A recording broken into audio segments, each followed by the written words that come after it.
민중의 소리 이완배 기자 함께하겠습니다. 이완배 기자님. 네, 안녕하십니까. 지난 부산 강연. 네. 400분이 꽉 채워주셔가지고. 그러니까요. 얼마나 감사했는지 모르겠습니다. 정말 너무너무 감사했습니다. 네. 네. 그리고 또 1박 하시고 그곳에서 또 일요일에 또 네. 아주 멋있는 또 회포를 푸시고요. 예, 저희가 태종대에 가서, 같이 북콘서트에 참여했던 회사 사람, 저까지 포함해서 4명이서, 예. 태종대의 멋진 풍경을 보면서, 예. 낮술을 엄청 먹었습니다. 아이고, 세상에. 저희가 지금 녹음하는 시간이 10시 다 됐는데, 지금 다 깼는데요. 네. 어쨌든 낮에는 술을 잔뜩 먹었습니다. 여담입니다만, 네. 저희가 술 마시면서 이야기했던 주제가, 예.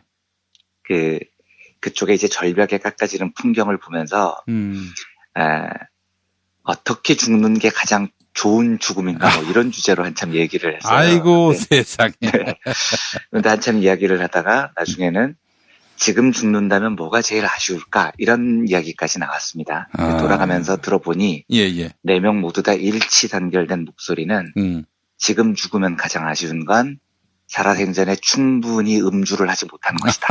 라고 결론을 내리고 술을 2병을 더 시켜서 충분히 마시고 왔습니다. 아이고, 너무 멋집니다. 아이고, 그래요.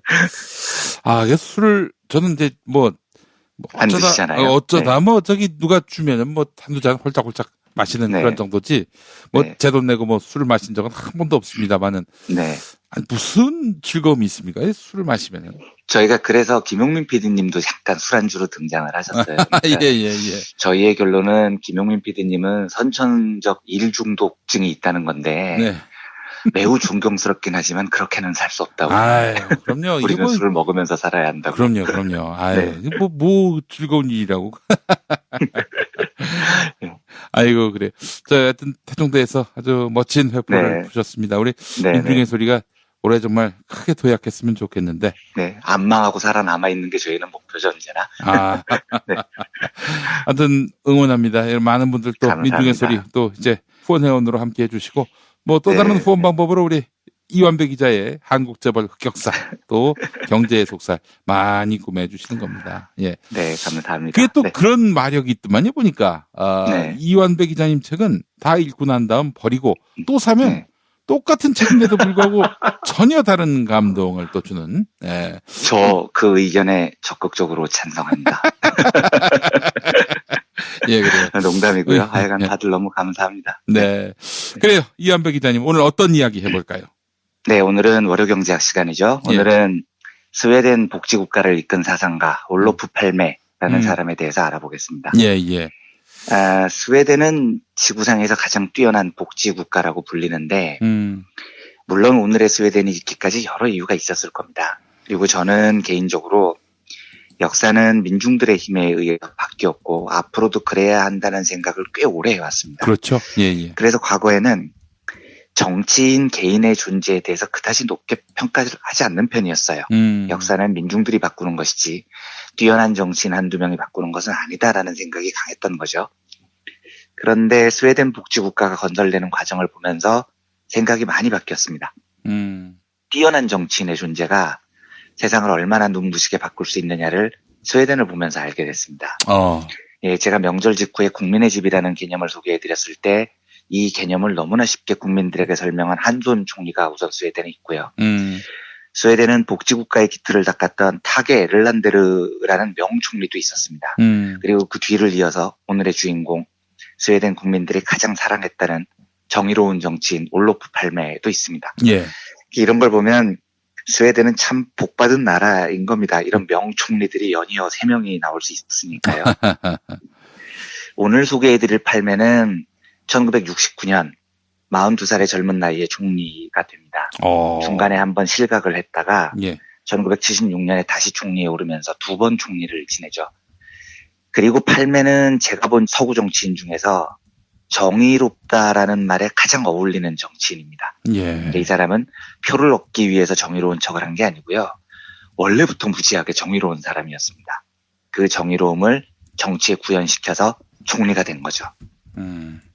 팔매는 성공한 사업가집안 출신입니다. 속칭 강남 좌파 원조인 셈인데요. 굉장히 부유한 집안에서 태어났습니다. 그리고 스톡홀름 대학교에서 경제학을 공부를 했고요.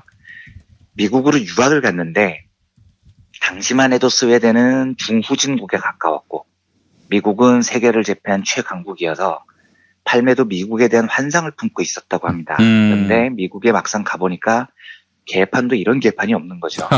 인종차별, 빈부격차, 이 개판인 사회를 보고 팔매는 미국 유학 시절에 학생운동을 시작합니다. 어허. 그리고 여기서 미국 사회주의 사상을 접하게 됩니다. 팔매 죽음도 참 극적인데요. 1986년 2월 28일 팔매가 가족들하고 영화관에서 영화를 관람을 합니다. 예. 근데 굉장히 검소한 종류였어요, 이 사람이요. 그래서 경호원들의 휴식권도 매우 중요하게 생각을 해서 업무 시간이 끝나면 경호원들을 미리 퇴근시키는 일이 굉장히 많았습니다. 그리고 이제 혼자 뭐 거리를 돌아다니는 거죠. 이게 지금 생각하면 옳은 일은 아닌 것 같아요. 총리나 대통령은 자기 몸이 자기만의 몸이 아니니까. 아, 그렇습니다. 예, 경호를 강화하는 게 맞습니다. 맞는데 자기와 함께 일하는 사람들의 노동권부터 생각하는 철학 자체는 너무 멋진 겁니다. 그러니까 이걸 한번 비교를 해보십시오.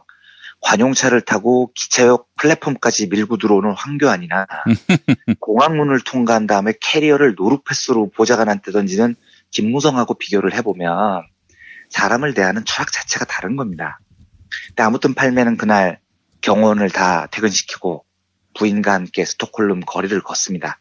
그런데 밤 11시 21분경에 괴한이 등 뒤에서 나타나서 팔매를 향해서 권총을 2발을 쏩니다. 어이구.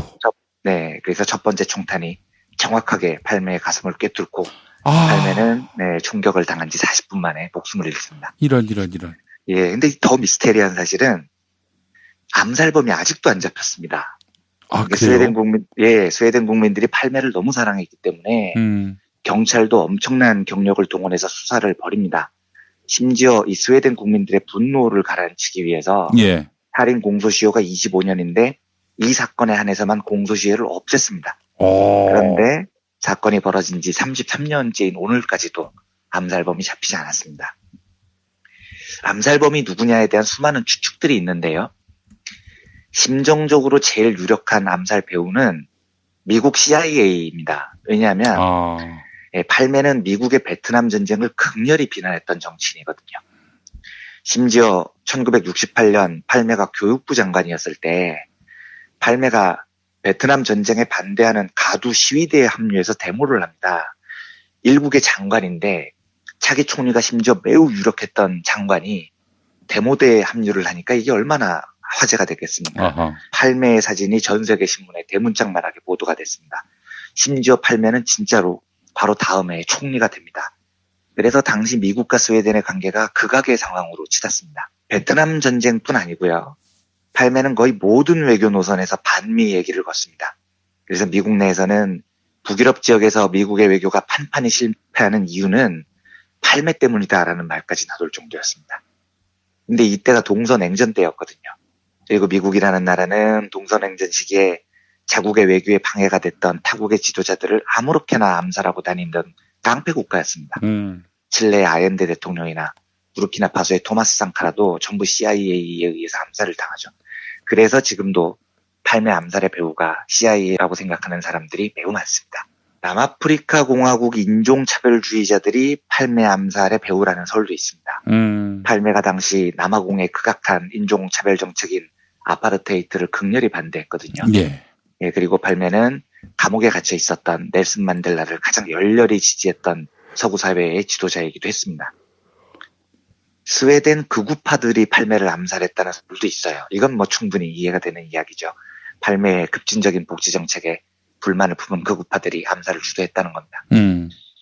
또 팔매가 워낙 강력한 반전주의자였기 때문에 미국과 유럽의 군수업체들이 북유럽 지역에서 무기를 더 많이 팔아먹기 위해서 최대 걸림돌이었던 팔매를 암살했다. 뭐 이런 설도 있습니다. 근데 전부 가설이지만 이 가설들만 봐도 팔매가 어떤 삶을 산 정치인인지 고스란히 드러납니다.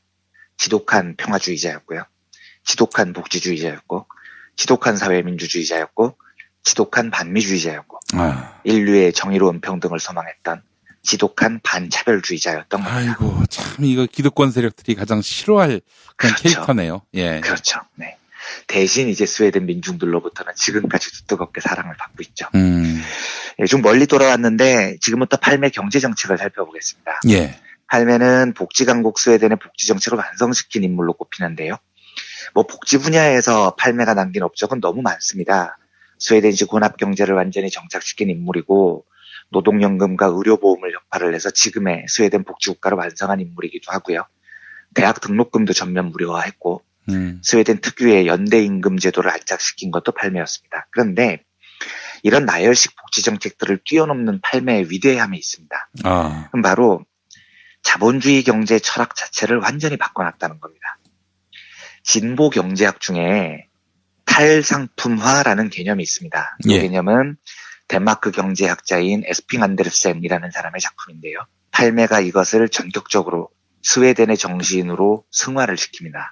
제가 자주 말씀드리지만 자본주의에서는 모든 것이 상품으로 취급을 받습니다. 예. 심지어 사람의 노동력도 하나의 상품처럼 시장에서 거래가 되죠. 그렇습니다. 수요와 공급에 의해서 노동력의 가격이 결정되는 겁니다. 그러면 생각을 해보십시오. 시장이라는 곳은 좋은 상품이면 높은 가격을 받고 불량 상품은 낮은 가격을 받거나 퇴출되는 게 원리입니다. 그런데 사람의 노동력도 상품처럼 시장에서 사고 판다면 인간의 노동력도 좋은 상품은 높은 가격을 받고 나쁜 상품은 퇴출된다는 뜻이 됩니다. 아, 사람이 퇴출된다. 그렇죠. 예. 지금 벌써 김용민 PD님께서 직감적으로 이야기를 하시지만 상품의 질은 이제 자본가가 판단을 하는 거잖아요. 그러면 자본가 입장에서 어떤 상품이 나쁜 상품이냐면 노인, 장애인, 저학력 노동자들 이런 사람들이 나쁜 상품이 됩니다. 또 일찍 퇴근하는 엄마들. 예. 그렇죠. 그렇습니다. 육아의 의무가 있는 사람들도 마찬가지죠. 네. 그러면 이제 자본가들 입장에서 불량 상품으로 보이는 이 노동력은 시장에서 어떻게 되는 거냐면 퇴출돼야 됩니다.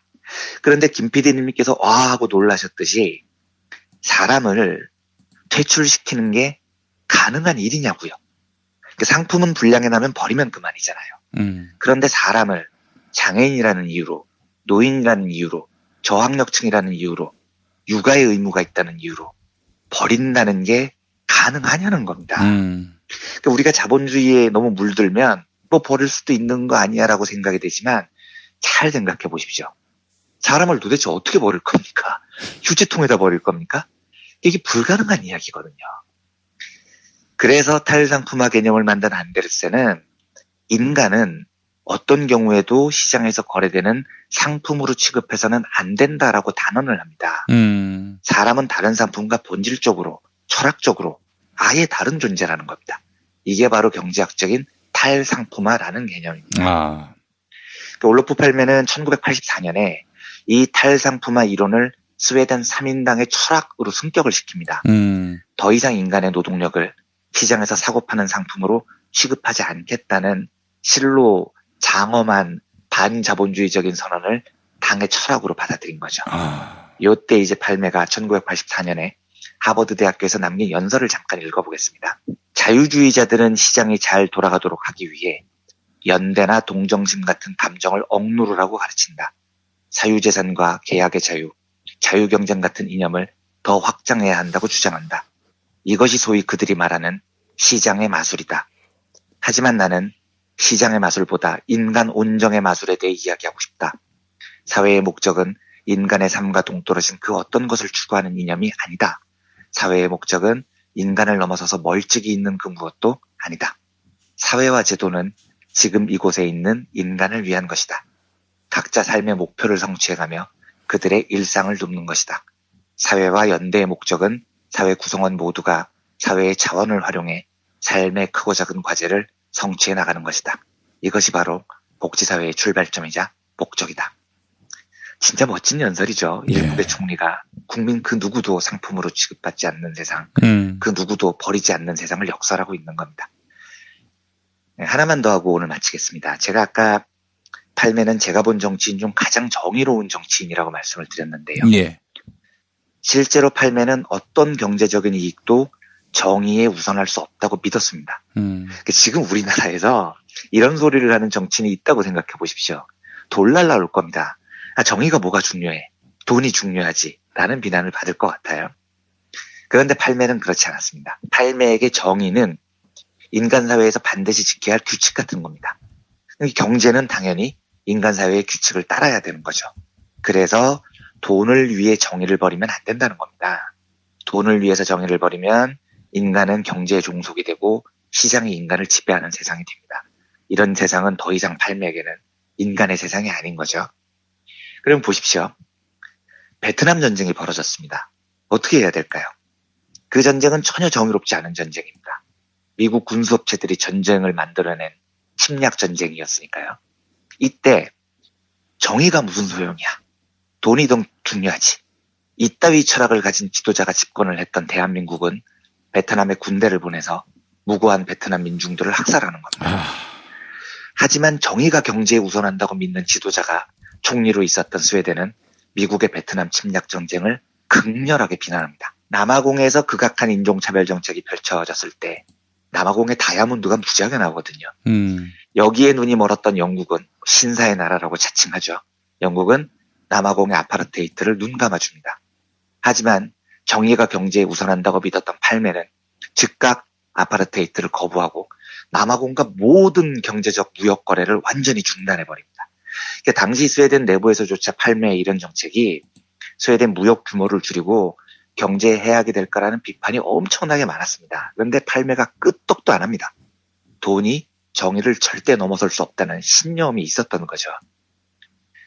스웨덴이 지금도 세계적인 무기 수출 강국입니다. 그런데 스웨덴은 지금도 팔매의 전통이 있어서 전쟁을 하는 지역이나 혹은 전쟁을 벌일 위험이 있는 국가 혹은 인권 침해가 보고된 국가에 무기를 절대 팔지 않습니다. 돈이면 뭐든 수출하자고 열을 올리는 시장주의자들은 절대 이해할 수 없는 거죠. 하지만 팔매가 닦아놓은 정의에 기반한 경제는 스웨덴 가치를 지금 상상을 초월할 정도로 높여놓은 겁니다. 2011년에 이코노미스트지가 스웨덴을 보고 세상의 길을 안내하는 반짝이는 북극성 이런 멋진 표현을 하던데요. 실로 맞는 표현입니다. 지금 온 세계가 스웨덴을 복지국가의 이정표로 생각을 합니다. 거기를 부러워하죠. 그리고 그 길을 따라가려고 합니다. 사람을 중시하고 정의가 넘치는 경제가 정말로 세계의 북극성처럼 이정표가 된 겁니다. 그 철학을 완성했던 위대한 정치인 올로프 팔매는 암살을 당했지만 저는 지금까지도 빛나고 있다고 믿습니다. 상품이 아닌 인간, 돈을 넘어서는 정의. 저는 이런 세상을 우리도 만들 수 있다고 믿습니다. 북극성같이 빛나는 복지국가 스웨덴을 보면서 우리도 촛불혁명을 완수한 나라인데 우리나라도 세계사에 빛나는 정의로운 복지국가가 되는 걸 그런 꿈을 진짜 갖습니다. 할 수 있지 않겠습니까, 우리도요? 그런 간절한 소망을 가지고 오늘 월요경제학 시간으로 스웨덴 국민들이 가장 사랑했다는 총리 올로프 팔매에 대해서 살펴봤습니다. 그런 정치인이 있다면은 네. 또 그렇게 해서 높은 자리에 올라갔다면 네. 틀림없이 표적이 돼서 아마 그렇죠. 사욕을 당할 겁니다. 그렇죠. 조중동이 뭐 도륙을 내려고 하겠죠. 네. 뭐 지지자들이 탄탄해서 네. 끝까지 그를 지켜준다면 모를까. 그렇습니다. 저는 뭐 대한민국에서 그런 뜻을 품은 정치 지도자가 한 10명은 죽어나가야 그다음부터 네. 그런 공작이 안 통할 것이라는 생각을 해보고요. 예. 그렇다고 그게 걱정돼서 10명이 안 나온다면은 참 불행한 일이죠. 그렇죠. 예. 네. 정치는 그 희생을 감수하고서라도 이렇게 국민을 사랑하고 사람을 중시하는 정치를 해야 하고요. 그 10명이 반드시 나와야 하고 우리 민중들은 그런 정치인을 지켜야 되는 거죠. 예. 그러면 이제 우리도 스웨덴 같은 북극성 같은 반짝이는 복지국가가 될 계기를 잡게 될 겁니다. 그게 더 빠를까요? 아니면 조중동을 없애는 게 더 빠를까요? 둘 다 같이 하면 안 될까요? 그러네요. 예. 네. 하여간 참 국민이 행복한 나라를 만들려고 하면 이 네. 조중동 같은 악의원리들이 와서 네. 네. 회방 놓고 소금 뿌리고 네. 참 안타깝습니다. 예. 그렇습니다. 자, 이현배 기자님 지난 주말도 고생하셨고 우리도 내일 아침에 뵙도록 하겠습니다. 네, 감사합니다.